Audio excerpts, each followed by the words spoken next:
చెరపకురా చెడేవు అంటారు.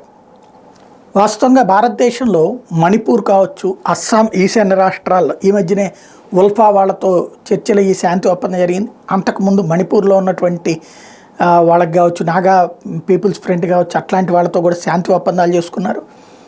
అమిత్ షా వచ్చిన తర్వాత ఇవన్నీ సీరియస్ ఎఫర్ట్లు జరిగినాయి. ఇక్కడ దాన్ని మళ్ళీ మొన్న మణిపూర్ ఘటనలు జరిగినాయి అంటే దాని వెనకాల ఉన్నటువంటి సూత్రధారి చైనా, సమన్వయకర్త మయన్మార్ అలియాస్ బర్మా.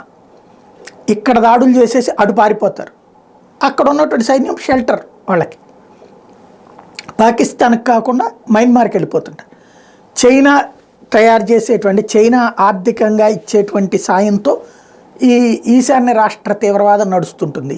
వాళ్ళకి రక్షణ కేంద్రం కిందన మయన్మార్ ఉంటుంది. గతంలో 2 సార్లు సర్జికల్ స్ట్రైక్స్ కూడా చేసింది భారతదేశం. ఒకసారి నేరుగా, రెండోసారి మయన్మార్ ప్రభుత్వంతో కలిసి. అయినా అదేమీ ఆగట్లేదు. ఇప్పుడు ఆ మయన్మార్లో అక్కడున్న సైన్యం మీద దాడులు జరుగుతున్నాయి. 1 కాదు 2 కాదు, వరుసపెట్టి దాడులు జరుగుతున్నాయి. బాంబు దాడులు జరుగుతున్నాయి. ప్రాణాలు తీస్తున్నారు. అయితే చేస్తోంది మనవాళ్ళు కాదు, వాళ్ళ తిరుగుబాటుదారు. మన దేశంలో ఈశాన్య రాష్ట్రాల్లో తిరుగుబాటు రెచ్చగొట్టడానికి ప్రయత్నిస్తే ఇప్పుడు వాళ్ళ దేశంలో తిరుగుబాటు జరుగుతున్నాయి. స్వతంత్ర ప్రభుత్వాన్ని, ప్రజాస్వామ్య ప్రభుత్వాన్ని కుప్ప కూల్చి ఆంగ్ సాన్ సూ కీని జైల్లో పెట్టి అరాచక ప్రభుత్వం నడుపుతున్నటువంటి సైన్యానికి వ్యతిరేకంగా దాడులు జరుగుతున్నాయి.